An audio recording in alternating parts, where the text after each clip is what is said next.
everybody, Night Batman here with another video, and I am back after a really long hiatus. I decided to actually just stop with YouTube because I wanted to focus more on my studies because I was trying to, I think at the time I was in the last year of my bachelor's program, so I didn't want to keep being inconsistent with YouTube videos, so I decided that I would just hold off on it until I finally finish my degree, and then that way I can have more time and energy and focus to do these things. And I was kind of trying to also get a little R&R after that, and then now that, you know, with this whole situation and that I finally finished and that I have more time to recover and rest, I was trying to decide what video could I possibly do to get back into it and what is a good time to kind of start up. And I figured, you know what, why not do it now that we got our first official preview of Zack Snyder's Justice League, and also trying to backtrack on some of the stuff that I've missed, mainly on the fact that we actually are finally getting the Snyder Cut, and you know, also talk about some of the movies that have been delayed in releases, because a lot of them have been delayed because of the whole pandemic, and so I decided we'll talk about that. So for this video, I'm gonna really backtrack and definitely prioritize Zack Snyder's Justice League because I have been waiting for this movie. I have been wanting it so badly, and I know so many people have been wanting it as well. The Snyder Cut, or hashtag release the Snyder Cut movement has been going strong and hasn't shown any signs of slowing down for 2 years, and like, you know, ever since like we heard about the supposed director's cut and all the footage, and like, you know, people have been pushing for it, and I myself even signed the petition and would be following any new information that Zack Snyder himself released. And you know, all these things that he had been teasing in Batman v Superman and a little bit in Man of Steel that would eventually lead to Justice League, but we never got because, you know, he had to leave the film due to a family tragedy, and then after that WB just decided not to bring him back, and they decided to have Joss Whedon, you know, who directed the Avengers and Avengers Age of Ultron, to come in and kind of just cover for Zack Snyder, or mainly just actually take over. And they actually had him rewrite the movie and actually do a lot of reshoots, and that's the version we got, but not exactly the intended version that we were supposed to get from Zack Snyder as he had originally envisioned, and also what was supposed to be set up from the previous movie of Batman v Superman that he directed. I'm so glad I've been following with the release the Snyder Cut and all the stuff that he had been showing, pictures of deleted scenes, him verifying or debunking any rumors or theories that people had come up with ever since, you know, Justice League came out. And ever since then, I've been you know, piecing together what this movie could have been like, and how excited I really am to know that all these things that he had envisioned, everything that he had planned for the characters, for the universe, are now actually gonna come to fruition. I was so excited when it became official. He actually did a live stream, I think it was of Man of Steel, and that was where he if it was not Man of Steel, I think it was Batman v Superman. I apologize, I forgot which one it was. I kind of missed the stream, but I did see that how he did the big reveal. Like he showed a picture that showed the group shot of the Justice League that we had way back when, and this time in black and white, and it had in big letters Zack Snyder's Justice League, coming out on HBO Max. And you know, if you haven't heard about it, or if you might have missed out, HBO Max is a new streaming service that has just come out for HBO,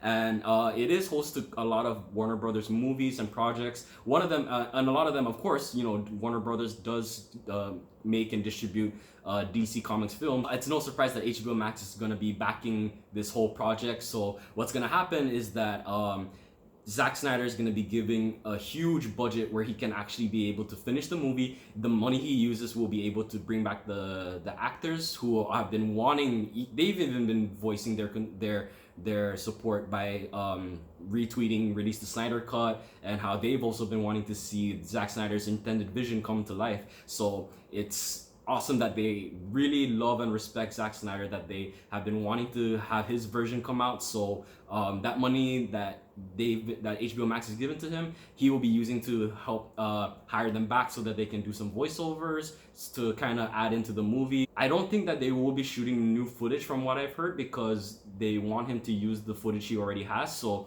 the money will also be used to do finishing touches on all visual effects.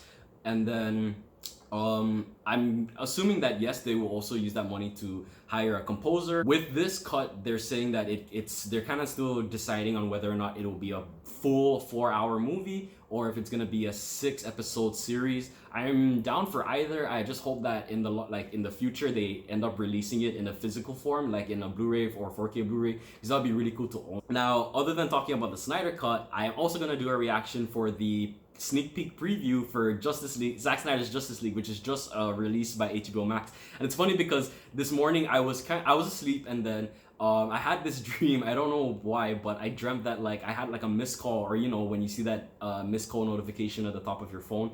And so I had a feeling it was important, but I didn't see who it was from. But for some reason, when I woke up, I felt like I had to check my phone, and then when I did, I ended up seeing that yes, there was something that came out, but it wasn't a phone call. It was a first sneak peek preview of Zack Snyder's Justice League, released on the HBO Max YouTube channel. I'm gonna go ahead and watch this video, and I'm gonna react for you guys, and you know, let's just get into it because I'm so excited to see this footage. The bell's already been rung. This is one of the deleted scenes. But in the dark, among the stars, ding dong, the god is dead.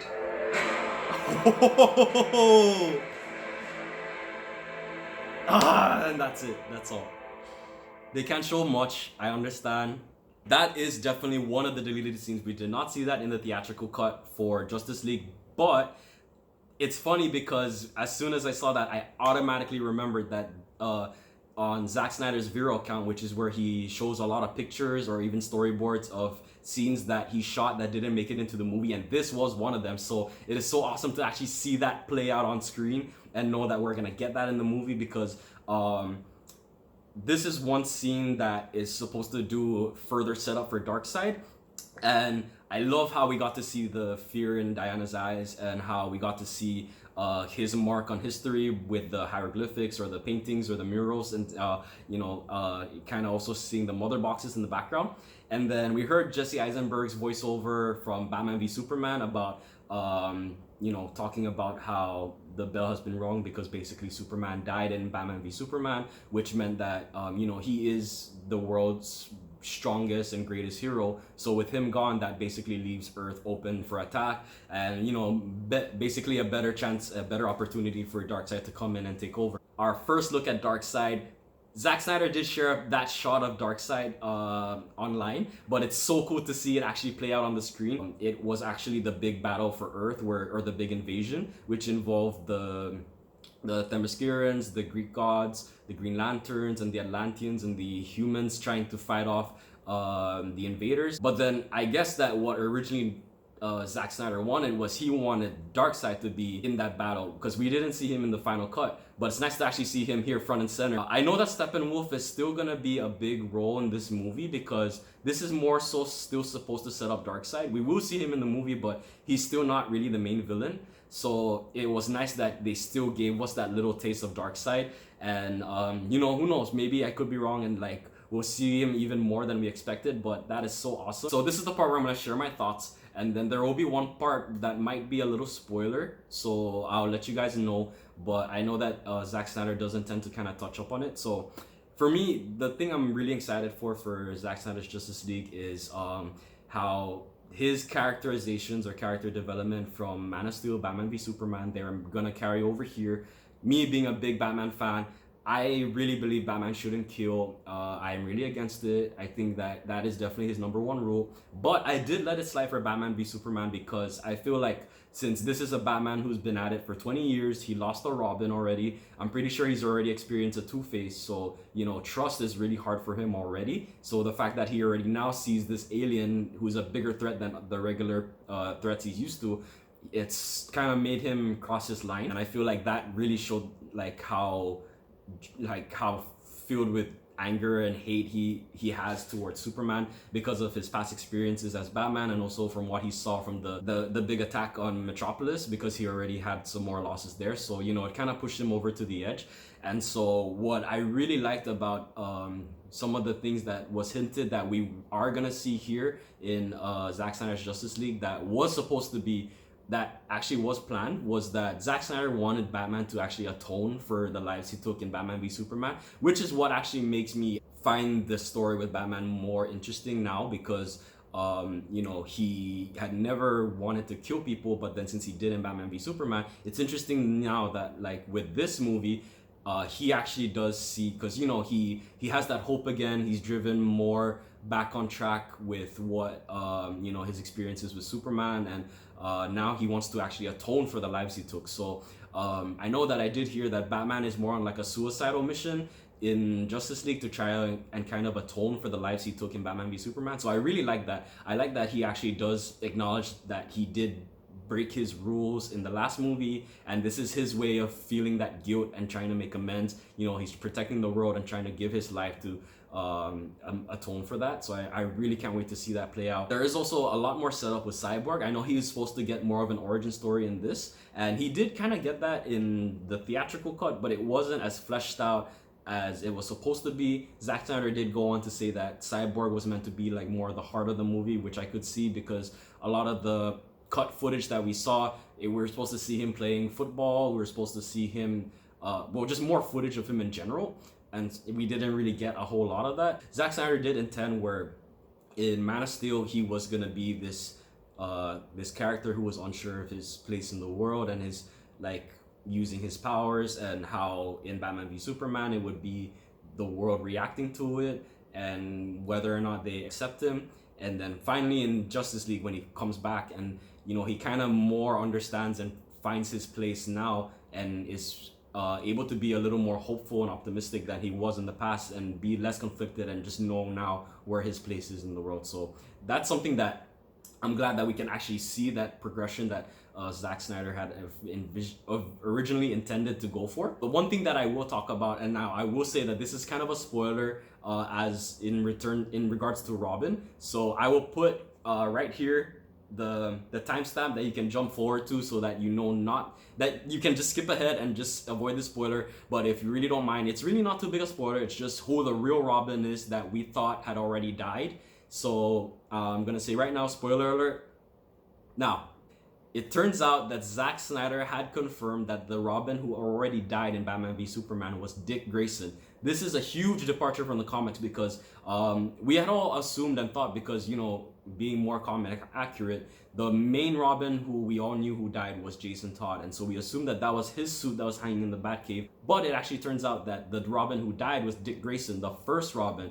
And this is a real bummer, and the one thing I do not approve of, or I'm not a fan of, with this whole DC Extended Universe, because I feel like it's such a big missed opportunity and kind of a disrespect to the character, because Robin has always been the first Robin. He was there for Bruce, who helped him out of those dark times, and then he eventually became a man of his own. He left the Robin mantle and became Nightwing, leaving it open for Jason Todd to come in and become the new Robin. So for them to do that, that pretty much kind of like, I mean, they could have a chance to have Jason Todd come in later, but I feel like it kind of messes with the whole lore and ruins opportunities for a bigger expansion of the Bat family, because now we already lose Dick Grayson, who now he won't be Nightwing in the future. Zack Snyder did say that the one Robin he would like to bring in the future is Carrie Kelly. Now, I like how Zack Snyder is very faithful to his source material. The biggest inspiration he drew for the whole Justice League, Batman v Superman, this whole DC Extended Universe, was from The Dark Knight Returns. So that is why he would rather have Carrie Kelly. And of course, he did use the whole Dead Robin angle, but he didn't follow the whole Jason Todd aspect. Who knows, maybe we won't even see Barbara Gordon come in as Batgirl. So, because if he's following more in that Dark Knight universe by Frank Miller, he really didn't have many Robins. He only had Dick Grayson, Jason Todd, and then jumping years later with Carrie Kelly. So I really hope that there is still time for him to change his mind and just be like, you know what, okay, we'll just have it be Jason Todd, because so far there has been no official confirmation in the movies that say it was Dick Grayson who was the Robin who was killed by Joker. There was a picture that was released behind the scenes, I think for Batman v Superman, that actually does show a tombstone with Dick Grayson's name on it. Now, we haven't seen that on screen, so hopefully there is still time for Zack Snyder to kind of change his mind and say, no, okay, fine. Jason Todd is the one who died. Maybe Dick Grayson stopped being Robin, left. We don't know what he's been up to. Maybe, yeah, they could kind of cover that he became Nightwing, but I would really rather it be Jason Todd who passed away. In the grand scheme of things and in the future, this will be a good way for, like, you know, the first real Robin we see in this universe be Tim Drake. So it's like now, instead of seeing that Robin story repeated, we can see Dick Grayson already as Nightwing, and then our first real taste of Robin in this universe could be Tim Drake being Robin, and then we can see Jason Todd actually come in as Red Hood, and then we can cover his backstory and like flashbacks, same with Dick Grayson, because even though these Robins are different, it would be nice to kind of like not see that Robin aspect repeated. So, you know, if they don't kill off Dick Grayson and kind of just jump in with Tim Drake as the next Robin, that would be a good way, so that the doors open for Nightwing, the doors open for Red Hood, and then now we have a new Robin with Tim Drake supporting the Batman. So I think that's a route they can go. But other than that, I'm really cautious about this whole Dick Grayson being the Robin that was killed. So we'll see how that goes. That's it. That's the end of the spoiler. I know I'm just gonna end up rambling much longer, so I don't want to ramble too much, but I just wanted to share stuff that, yeah, I'm excited for, that I'm most looking forward to, and that one concern I had. But other than that I'm really excited for this, and I can't wait. And I really do hope that if this does prove to be a success, that they actually do decide to make the theatrical cut not canon, and that they can make this Zack Snyder's cut canon to the whole DC Extended Universe, so that, you know, following the timeline, this is the movie they follow off of, and that it's successful enough that Zack Snyder can do the sequel that he wanted to do, because I know that he had planned for multiple movies down the line, especially like a more split Justice League movie, like a part 1 and a part 2. I think I also read that he's gonna this movie he's gonna do won't really set up for a sequel, so it will kind of be a conclusion to its own story. But then if opportunity presents itself for a sequel down the line, then, you know, it's not something, it can still be possible, but then it's still something that can end here with Justice League. But again, yeah, I would love to see, you know, this universe go further, especially if this movie does